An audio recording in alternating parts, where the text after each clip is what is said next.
Que a Honda vive um momento difícil na MotoGP, isso não é segredo para ninguém. Mas que eles próprios estão perdidos, essa sim é a novidade.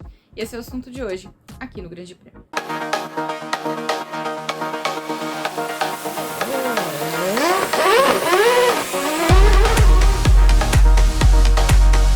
Tá, pode parecer estranho dizer que a Honda tá surpresa porque ela tá perdida, mas exatamente não é.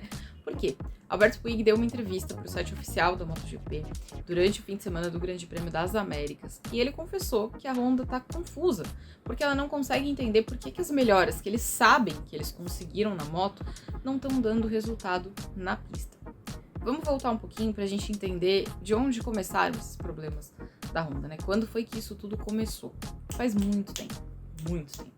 A RC213V não tem problema em 2024, ela não tem problema em 2023, ela já tem problema de antes. Só que a Honda tinha um trunfo, ela tinha a Marc Marques. Durante anos a fim, eles sabiam que a moto não estava ali na plena forma dela. E eles sabiam disso porque tinham outros pilotos que não conseguiam fazer a moto funcionar. O Jorge Lorenzo tá aí para não me deixar mentir. Jorge Lorenzo, campeão mundial, um cara que tem um currículo expressivo no mundial, ele foi um fiasco na Honda. Então já estava evidente que a moto tinha problemas. Mas eles apostaram durante muito tempo no fato de que Marc Marques consegue compensar. E por anos ele conseguiu. Só que isso foi um erro enorme deles. Por quê? Porque a história já mostrava pra gente que apostar num único cara não dava resultado. Tá aí a Ducati. A Ducati tinha plena confiança de que, olha, com o Stoner eu posso ser campeã. E ela foi, em 2007. E depois ela passou anos na fila. Porque ninguém conseguia guiar a moto como o Stoner. E aí eles tinham tanta essa coisa de assim, o Stoner consegue, mas eles esqueceram de valorizar o próprio Stoner, daí eles perderam o Stoner e foi tudo ralo abaixo. Então eles tiveram que se reconstruir e entender que é preciso de mais do que um piloto para se entender com a moto. É preciso de mais do que um cara para ser seu grande trunfo. Porque se por qualquer razão esse cara faltar, porque ele quebrou o braço, porque ele ficou doente, porque ele decidiu trocar de montadora, porque ele decidiu se aposentar, o teu projeto vai pro vinagre. Só que a Honda insistiu nisso, mesmo vendo vários e vários pilotos sofrerem. Takaki Nakagami tem uma história gigante, né? Já tá aí há muito tempo na Honda. E ele aponta os mesmos problemas há muito tempo. Mas ninguém dava atenção, porque é o Nakagami, o Marc Marques tá ganhando, não tem problema. Só que daí o Marc Marques quebrou o braço, e aí o Marc Marques precisou de 4 cirurgias, e aí a vida virou um rolo pra ele. E a moto foi piorando conforme o tempo, porque não tinha nem ele pra superar os problemas e nem ninguém que conseguisse efetivamente fazer a moto andar. Então o que aconteceu? A Honda virou uma moto que ninguém conseguia resultado, nem o Marc Marques. Daí o Marc Marques decidiu ir embora.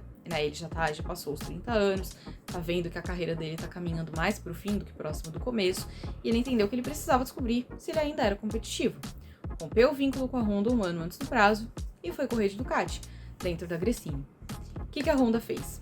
A Honda escalou o que ela tinha ali de recurso. Não tinha muita gente disposta a assumir aquele lugar e também não tinha muita gente com o perfil que a Honda precisava. Não adiantava falar assim, vou trazer um novato da Moto2. Poxa, todo mundo vai querer assinar com a Honda, né? É a Honda. Ia servir pra quê? Porque um novato, ele não tem a experiência que a Honda precisa para desenvolver a moto. Pode ser que como ele nunca guiou outra coisa, ele consiga resultados? É verdade, pode ser. Mas aí o problema vai persistir. Porque você vai estar apostando num único cara que por alguma particularidade está conseguindo se sair bem com aquela moto. Não efetivamente porque você tem uma boa moto. Então não adiantava ser um novato, precisava ser um piloto com uma certa experiência na categoria. E precisava ser um piloto que fosse capaz de traduzir essa experiência que ele tem para passar para os engenheiros de uma forma que fosse compreensiva para todo mundo e efetiva. Então eles apostaram no Luca Marini. Eu já disse antes, eu acho que o Luca Marini foi um acerto, e eu continuo achando, mesmo que os resultados não mostrem isso. Hoje, depois de 3 etapas, a Honda segue sendo a lanterna na classificação. E ela tem só 8 pontos no Mundial de Construtores. 88 a menos do que a Ducati. Em 3 corridas, ela já tem 88 pontos de atraso para líder do campeonato. E aí, se a gente olhar para a classificação do Mundial de Pilotos, o melhor entre os 4 da Honda é o Joan Mir, que está na 17ª colocação, com 7 pontos. Depois vem o Johan Zarco, que é piloto da LCR, está em 18º, com 5. Takaki Nakagami está em 20º, com 2 pontos. E o Luca Marini ainda não pontuou e está em 21º. Quando a gente olhou para pré-temporada, a gente entendeu que assim, opa, a Honda fez alguma coisa interessante, conseguiu um bom progresso. Parecia mesmo que era assim. Parecia, inclusive, que a Honda vinha para 2024 numa situação melhor do que a Yamaha. E hoje não é assim, não é isso que a gente vê na tabela. Não é também como se a Yamaha estivesse voando, estivesse ali brigando com a Ducati. A realidade não é essa.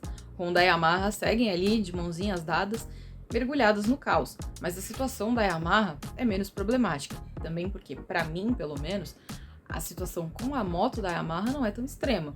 A Yamaha não chega a ter uma moto ruim, ela só tem uma moto que não se destaca em absolutamente nada. Antes, a gente tinha uma Yamaha que era boa de curva, só que na tentativa dela de melhorar o motor, ela comprometeu a forma dela de curva. Então, ela é uma moto. Ela não é nenhuma moto boa de motor e nenhuma moto boa de curva. Então, ela existe, mas ela não tá ali em nenhum destaque. A Honda não, a Honda tem problemas maiores. E eles não estão conseguindo resolver essas coisas.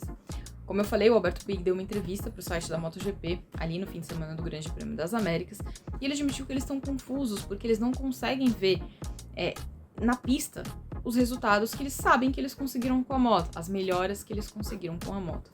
Também em Austin, a gente viu um Joan Mir um tanto quanto impaciente. Ele chegou a dizer que eles precisam assumir os erros deles, né, que a fábrica precisa assumir os erros dela, e aí buscar a mudança. Então, aparentemente, o clima também ali não tá na melhor coisa do universo, porque os pilotos estão começando a perder a paciência. Marini vem de uma experiência importante com a melhor moto do grid. Nakagami já disse no começo do ano que ele nunca tinha vivido essa situação de a Honda reunir todos os pilotos para ouvir todo mundo, para tentar entender de todo mundo qual é o problema da moto. Então, a forma de trabalhar me parece correta, pelo menos nesse sentido. Mas a gente ainda não viu a Honda tirando grandes vantagens do novo regulamento de concessões. A Yamaha tentou fazer um teste depois de Portugal, só que o problema foi que choveu e aí eles pouco puderam rodar. Não adiantava nada ficar rodando no molhado, porque eles iam só gastar o tempo, né, que eles têm direito ali, cansar piloto, porque eles podem testar, mas eles também precisam descansar, então não ia ter muito sentido rodar no molhado. Só que a gente não viu a mesma coisa acontecer do lado da Honda. Então precisa trabalhar e precisa ver resultado. E não é aquela coisa que assim, ai nossa, quando começar a dar resultado, coitada da Ducati. Não. Eles precisam de um resultado que pelo menos sirva para eles respirarem um pouco. Acho que vai demorar para eles poderem ameaçar os ponteiros, mas eles precisam pelo menos conseguir enxergar a luz no fim do túnel. E hoje isso não tá acontecendo. Me conta aí, vocês esperam que a Honda consiga alguma salvação ainda nesse ano? Eu não sei não. A gente se vê. Até mais.